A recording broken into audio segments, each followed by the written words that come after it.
Hello guys, welcome back to my channel and this is your friend Yukta. I am back with another video of people development and environment जहाँ पे हम classical smoke versus photochemical smoke को पढ़ेंगे in a very short, simple and mnemonic way। और ये एक छोटा सा टॉपिक ऐसा है people development and environment का जिससे बहुत सारे questions बनते हैं, बल्क में questions बनते हैं। एक बार आपने इसके डिफरेंस को समझ लिया तो समझो ये टॉपिक आपके लिए एकदम हलवा हो जाएगा। So let's start.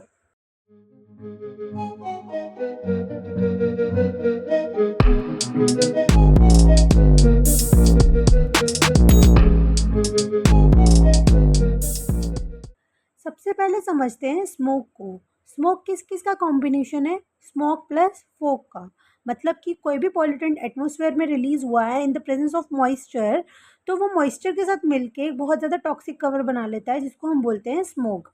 अब इसके बेसिकली दो मेन टाइप्स हैं, classical smoke and photochemical smoke. चलो एक एक करके इनको समझते हैं।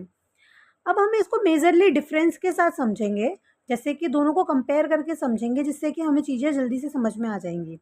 अब सबसे पहले हम क्लासिकल स्मोक की बात करते हैं। Classical smoke is reducing smoke और लंदन टाइप स्मोक हम इसको कहते हैं। रिड्यूसिंग स्मोक क्यों कहते हैं और लंदन टाइप स्मोक क्यों कहते हैं आगे देखेंगे। अब जो फोटोकेमिकल स्मोक है वो ऑक्सीडाइजिंग होती है और लॉस एंजल्स टाइप स्मोक हम इसको बोलते हैं। इसको भी हम ऑक्सीडाइजिंग और लॉस एंजल्स स्मोक क्यों बोलते हैं ये भी हम आगे देखेंगे। अब बात करते हैं इसके फर्स्ट पॉइंट की, क्लाइमेट एंड सीजन। अब देखो कंपैरिजन वे में इनको समझना बहुत इजीली याद हो जाएगा। जो क्लासिकल स्मोक है वो विंटर मॉर्निंग्स में हमें देखने को मिलेगी और फोटोकेमिकल स्मोक हमें सनी क्लाइमेट में देखने को मिलेगी। अब सबसे पहले इसको समझ लेते हैं। फोटो का मतलब होता है सनलाइट, ठीक है। सनलाइट, अब सनलाइट कब देखने को मिलती है? आफ्टरनून के टाइम पे, दोपहर के टाइम पे। तो समर आफ्टरनून्स में हमें ये स्मोक देखने को मिलेगी। गर्मियों के टाइम पे, दोपहर के टाइम पे हमें ये स्मोक देखने को मिलेगी। ठीक उसका अपोजिट क्लासिकल स्मोक में होगा, ये सुबह के टाइम पे सर्दियों में मिलेगी, ठीक है। सर्दियों के टाइम पे जब फॉग होती है मॉर्निंग में, तो वहाँ पे जो पोल्यूटेंट रिलीज होगा वो फॉग के साथ रिएक्ट करके तब क्लासिकल स्मोक बनाता है, ठीक है। ये समझ गया। अब मेन सोर्स जो है इसका क्या है, निकलती कैसे है?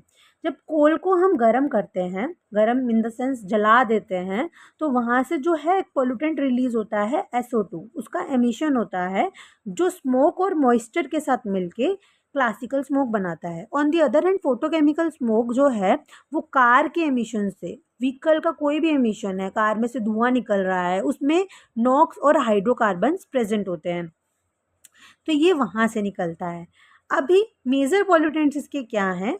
SO2, SO3, carbon monoxide and particulates. इसके मेजर जो पॉल्यूटेंट्स हैं वो क्या है? Ozone, NOx, PAN and aldehydes, ठीक है। केमिकल नेचर इसका क्या है? क्लासिकल स्मोक जो है वो रिड्यूसिंग नेचर की होती है, रिड्यूसिंग स्मोक होती है। किसकी वजह से? SO2 की वजह से। SO2 जो है वो रिड्यूसिंग नेचर का होता है, मतलब ये दूसरे मॉलिक्यूल से ऑक्सीजन को खींच लेगा, ठीक है। अब इसके पास O2 है, इसे याद रखना कि इसने किसी और मॉलिक्यूल से O2 को खींच लिया है, तो ये इसलिए इसको हम बोलते हैं reducing smoke. On the other hand इसको हम ऑक्सीडाइजिंग स्मोक बोल रहे हैं, किसकी वजह से? ओजोन और पैन की वजह से, पर ऑक्सी एसिटाइल नाइट्रेट की वजह से, जो क्या करते हैं, ऑक्सीडाइजिंग नेचर के होते हैं, ये ऑक्सीजन को ऐड करते हैं दूसरे मॉलिक्यूल्स में, ना कि खींचते हैं, इसलिए हम इसको बोल रहे हैं ऑक्सीडाइजिंग स्मोक। अब इसका कलर अपीयरेंस क्या है? ये दिखने में कैसी दिखेगी? ये ग्रे कलर की दिखेगी और ये ब्राउन कलर की दिखेगी। फॉर्मेशन प्रोसेस क्या है? अब जब SO2 कोल बर्निंग से रिलीज होगा तो वो पर्टिकुलेट्स और फोक के साथ रिएक्ट करके सल्फ्यूरिक एसिड का मिस्ट बना लेगा, जो बहुत हार्मफुल होता है, जिसको हम बोलते हैं classical smoke. On the other hand photochemical smoke में क्या होगा? जो NO2 है, नॉक्स पॉल्यूटेंट है, वो सनलाइट के साथ रिएक्ट करेगा। मतलब सनलाइट जब इस एमिशन के ऊपर पड़ती है तो वो किस में कन्वर्ट हो जाते हैं? सेकेंडरी पॉल्यूटेंट्स में कन्वर्ट हो जाते हैं। और हमने पढ़ा था सेकेंडरी पॉल्यूटेंट्स बहुत ज़्यादा हार्मफुल होते हैं और लॉन्ग टर्म तक, बहुत दूर तक जाते हैं, जल्दी से ख़त्म नहीं हो सकते। तो ओजोन, पैन और अदर ऑक्सीडेंट्स वो रिलीज़ करता है। अब बात करते हैं हेल्थ इफ़ेक्ट की। अब देखो क्लासिकल स्मोक जो है वो ज़्यादातर सांस में प्रॉब्लम होना, मतलब कि हमें कुछ ब्रीथिंग प्रॉब्लम हो रही है, रेस्पिरेटरी डिजीज़ हो जाती हैं, अस्थमा, ब्रोंकाइटिस, इरिटेशन, ये सब चीज़ें हमें क्लासिकल स्मोक से होंगी। और फोटोकेमिकल स्मोक हम इस तरह से याद रख सकते हैं, क्योंकि वो समर में होती है और सनलाइट की वजह से होती है, तो हमें धूप की वजह से इरिटेशन होती है, तो उससे याद रख सकते हो कि आई इरिटेशन और रिड्यूसिंग लंग फंक्शन, हेडेक, ये सब चीज़ें, ये जब जो रीज़न है ना, वो फोटोकेमिकल स्मोक के हो सकते हैं। तो सिंपली इसको याद रखने का तरीका यही है कि सनलाइट से हमें इरिटेशन होती है, तो जितने भी इरिटेटिंग डिजीज़ हैं वो सारे के सारे फोटोकेमिकल स्मोक से होंगे। और रेस्ट जितने भी सांस वाली प्रॉब्लम होती है, जैसे किसी को लंग डिजीज़ होती है, तो वो सब होते हैं रिड्यूसिंग स्मोक की वजह से। अब इसका प्लांट्स पे भी क्या इफ़ेक्ट है? जो एसिडिक स्मोक है, जो रिड्यूसिंग स्मोक है, वो लीफ टिश्यूज़ को डैमेज कर देती है, ठीक है? और फोटोकेमिकल स्मोक जो है, जिसके अंदर ओजोन और पैन बन रहा है, वो फोटोसिंथेसिस को कम कर देता है, ठीक है? और क्रॉप की यील्ड को भी कम कर देता है, ठीक है? कि क्रॉप आगे ग्रोथ ना करे और प्लांट फूड ना बना पाए, ठीक है? अब इसका एग्जाम्पल मैंने आपको शुरू में ही बोला था कि मैं बताऊंगी कि इसको लंदन स्मोक क्यों बोलते हैं और इसको लॉस एंजल्स क्यों बोलते हैं। क्लासिकल स्मोक को लंदन स्मोक इसलिए बोलते हैं क्योंकि इसका सबसे बड़ा एपिसोड 1952 में लंदन में हुआ था, जिसमें लगभग 4,000 से ज़्यादा लोग मर गए थे जस्ट इन अ वीक, ठीक है? तो इसीलिए हम इसको लंदन टाइप स्मोक भी बोलते हैं। ऑन द अदर हैंड हम इसको लॉस एंजल्स स्मोक बोलते हैं, क्योंकि ये जो फोटोकेमिकल स्मोक है वो सबसे ज़्यादा लॉस एंजल्स में ही देखी गई थी, ठीक है? लॉस एंजल्स यूएसए में है, ठीक है?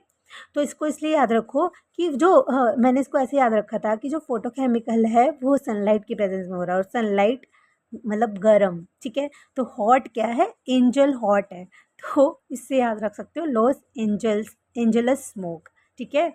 अब उसके बाद इसके कंट्रोल मेजर्स क्या हैं? हम इसको कंट्रोल कैसे कर सकते हैं कि ये इतनी ज़्यादा फैले ना, ठीक है? तो जो क्लासिकल स्मोक है, इसको रोकने का तरीका है कि हम डीसल्फराइजेशन कर दें कोल की, मतलब कि कोल को जलाने से पहले ही उसमें से जो सल्फर कंपाउंड है उसको हटा दें, उसको निकाल दें वॉशिंग से या फिर किसी भी प्रोसेस से उसको हटा दें, तो एमिशन कम होगा, है ना? और छोटी चिमनियों की बजाय अगर हम बड़ी चिमनियाँ यूज़ करेंगे तो डिस्पर्जन अच्छे से हो जाएगा एटमॉस्फेयर में, वो नीचे के नीचे तक फैलेगा नहीं, ठीक है? रही बात फोटोकेमिकल की, हम कैटालिटिक कन्वर्टर्स का यूज़ कर सकते हैं। ये एग्जॉस्ट सिस्टम में लगते हैं कि जब व्हीकल से गैसेस रिलीज होती हैं तो वो उस हार्मफुल गैसेस को हार्मलेस गैसेस में कन्वर्ट कर देता है, जिसकी वजह से जो एमिशन है वो कम पोल्यूटेंट होता है, ठीक है? तो इसके चांसेस बहुत कम हो जाते हैं, जैसे वो कार्बन मोनोऑक्साइड को कार्बन डाइऑक्साइड में चेंज कर देगा, नॉक्स को नाइट्रोजन प्लस ऑक्सीजन में कन्वर्ट कर देगा, है ना? और हाइड्रोकार्बन्स को अनबर्न्ट कर देगा, मतलब वो जले ही ना, वैसा बना देगा। या फिर हम अल्टरनेट फ्यूल्स यूज़ कर सकते हैं, जैसे हम पेट्रोल डीजल के अलावा अगर हम सीएनजीज और इलेक्ट्रिक व्हीकल्स का यूज़ करें तो भी इनका एमिशन कम हो सकता है। सबसे ज़्यादा इको फ्रेंडली जो फ्यूल यूज़ होता है वो है हाइड्रोजन फ्यूल, ठीक है? तो उसका हम यूज़ कर सकते हैं इनको कंट्रोल करने के लिए। अब बात आती है इनके निमोनिक की। अब इसको हम याद कैसे रखें? देखो, आप इसको ऐसे याद रख सकते हो कि लंदन की सर्दी में कोल जलाया, SO2 की ग्रे चादर बिछ गई। लंदन की सर्दी में कोल जलाया, SO2 की ग्रे चादर बिछ गई, मतलब लंदन टाइप स्मोक विंटर्स में होती है, कोल बर्निंग से होती है, SO2 रिलीज होता है, ग्रे कलर की होती है, ठीक है? और फोटोकेमिकल स्मोक का निमोनिक आप ऐसे याद रख सकते हो कि धूप में कार का नॉक्स निकला, ओजोन प्लस पैन ने एंजल को ब्राउन सनग्लासेस पहना दिए। धूप में कार का नॉक्स निकला, ओजोन प्लस पैन ने एंजल को ब्राउन सनग्लासेस पहना दिए। धूप इज सनलाइट, फोटोकेमिकल। नॉक्स मतलब उसका पॉल्यूटेंट, नॉक्स और हाइड्रोकार्बन्स। उससे क्या बना? सनलाइट से सनलाइट जब उसके ऊपर पड़ी तो क्या बना? ओजोन और पैन, जिससे कि वो लॉस एंजल्स के अंदर बन गया एंजल। ब्राउन सनग्लासेस मतलब ब्राउन कलर की स्मोक है, ब्राउन सनग्लासेस पहना दिया। इससे अलावा पेपर में कुछ और पूछा नहीं जाता है। इनको टिपिकली इस तरह से ही पूछा जाता है कि लॉस एंजल्स स्मोक कौन सी है, लंदन टाइप स्मोक कौन सी है, रिड्यूसिंग स्मोक कौन सी है, ऑक्सीडाइजिंग स्मोक कौन सी है, इसके हेल्थ इफेक्ट्स क्या हैं, इसके हेल्थ इफेक्ट्स क्या हैं। तो एज सिंपल एज दैट आप इसको ऐसे याद रख सकते हो, ठीक है? तो अगर आपको ये वीडियो पसंद आई हो तो please do like, share and subscribe to my channel and stay tuned for the next part of this video. Thank you. Bye bye and take care.